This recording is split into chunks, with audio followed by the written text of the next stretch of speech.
Donc bienvenue à Déborah Festi TV, je vous encourage fortement à suivre. Suivez et abonnez-vous surtout et Dieu ne manquera pas de vous bénir à travers cette chaîne. Bonjour chère internaute, ce témoignage c'est pour toi mon frère, ma soeur, qui a été dépassé d'une situation difficile. N'importe quelle personne là où tu es dans l'hôpital, là où tu vas trouver ces vidéos, c'est pour toi, par rapport à ta situation. Bien aimé, c'était dans l'église là où je conduisais les enfants de Dieu. J'étais responsable dans cette église. J'ai remarqué à beaucoup de gens qui venaient, qui étaient fidèles, qui venaient chaque fois quand il y a les veillées, quand il y a des prières, quand il y a le retraite, ils étaient là. Il y avait un certain temps comme ça, une maman que j'aimais beaucoup. Il venait avec ses enfants, avec son mari, toute la famille. Et à un moment comme ça, je ne le voyais plus. Mais les enfants, ils ne voulaient pas dire avant que leur maman était malade. Ils m'ont dit, oui, maman, Festine, ça va, maman, il va bien. Il va venir sur le travail. Un mois encore, je dis non, mais donne-moi maintenant le numéro, comme ça, moi-même, je vais l'appeler. Quel est le travail? Parce que je connais votre maman, comment il est vraiment assidu dans les choses de Dieu, il n'a jamais été absent. Je vois le mardi les enfants qui viennent, qui me donnent, non, maman, maman Déborah, maman, il est à l'hôpital. Ah bon, depuis quand ils m'ont expliqué. Je dis, ok, je vais l'appeler.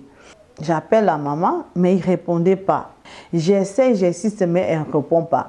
Après, j'ai appelé son fils. J'ai dit, mais j'appelle ta maman, mais elle ne répond pas.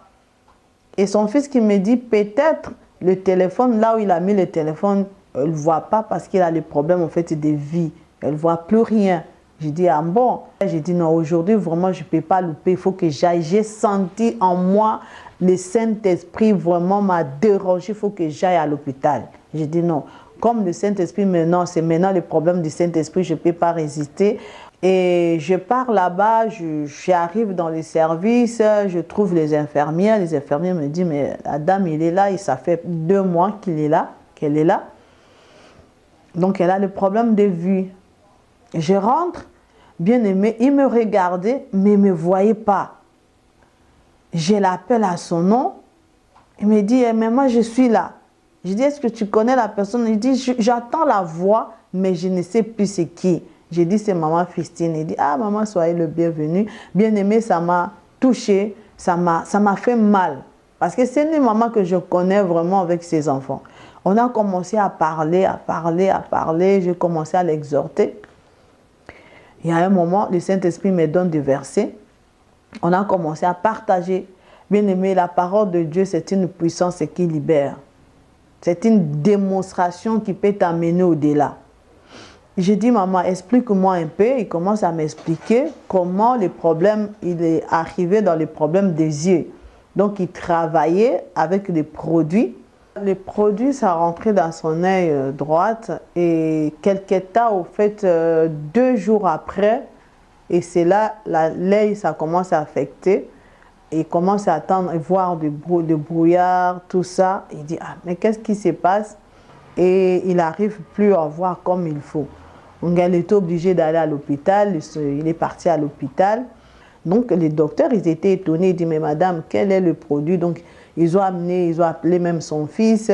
Il a amené le produit que maman utilise, les produits de ménage. Ils ont regardé, ils ont fait des examens. Ça n'a rien à voir avec le produit. Donc, c'était que l'ennemi, bien-aimé, il peut utiliser toujours quelque chose pour te déranger, pour t'amener à la mort. Et à ce moment, quand il commençait à m'expliquer, j'ai compris que c'est des choses spirituelles.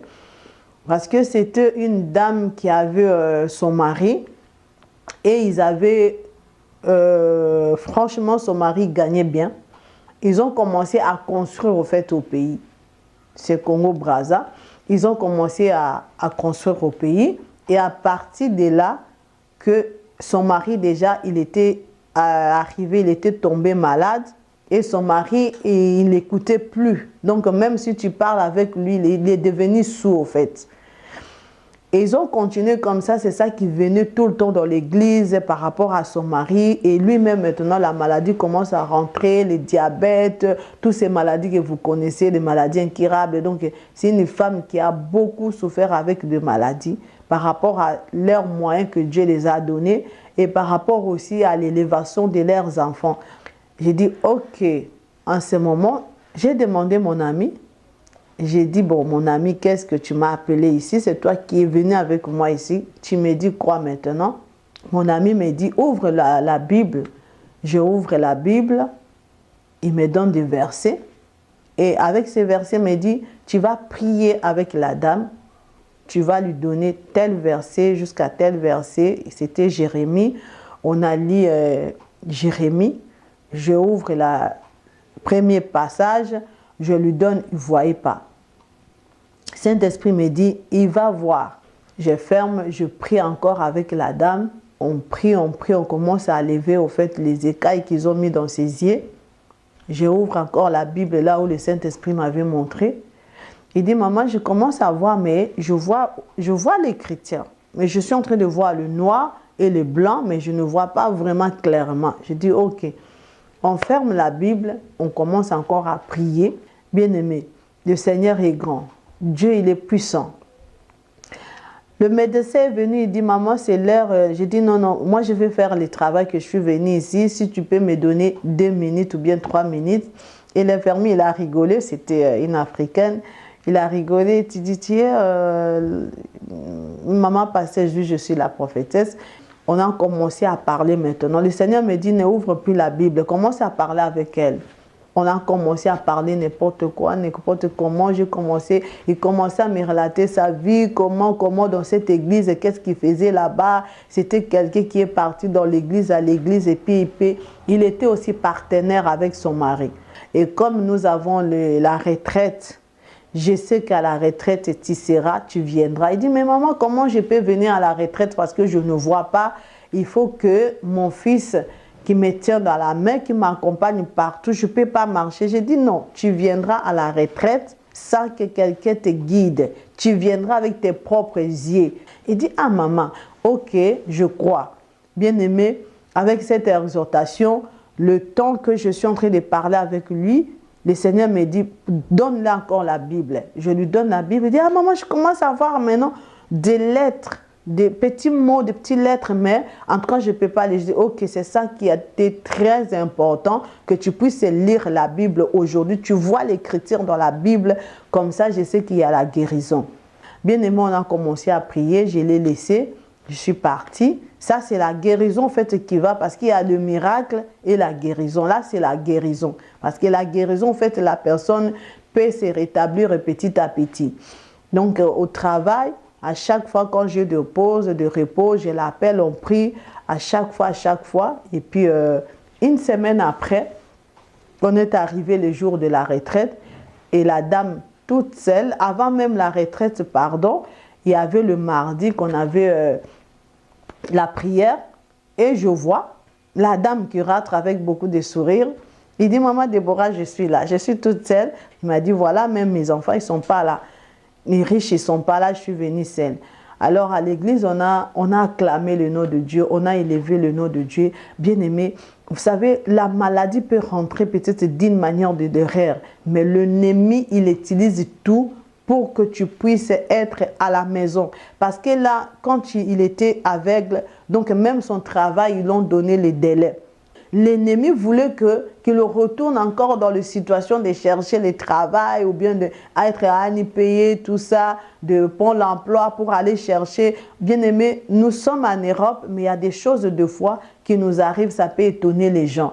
Voilà le témoignage vraiment que je voulais dire à quelqu'un que, quelle que soit la situation, bien aimé, il faut croire à Dieu. Il faut avoir la foi à Dieu. Le problème que des enfants de Dieu, quand il y a une situation comme ça, la première chose, il abandonne Dieu. La première chose, il dit Dieu m'a laissé. La première chose, il dit les pasteurs. Il donne toujours le faute aux pasteurs. Le problème que des fois, on n'aime pas dire la vérité devant les serviteurs de Dieu.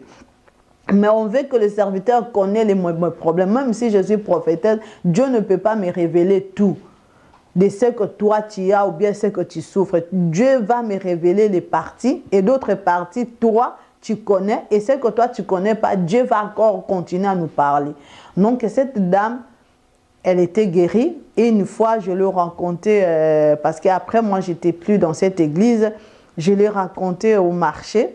Et il était venu, il a sauté sur moi, il a commencé à pleurer. Ma maman, ça fait longtemps, je te vois. J'ai dit non, moi, j'ai fait ma mission, laquelle Dieu m'a donnée.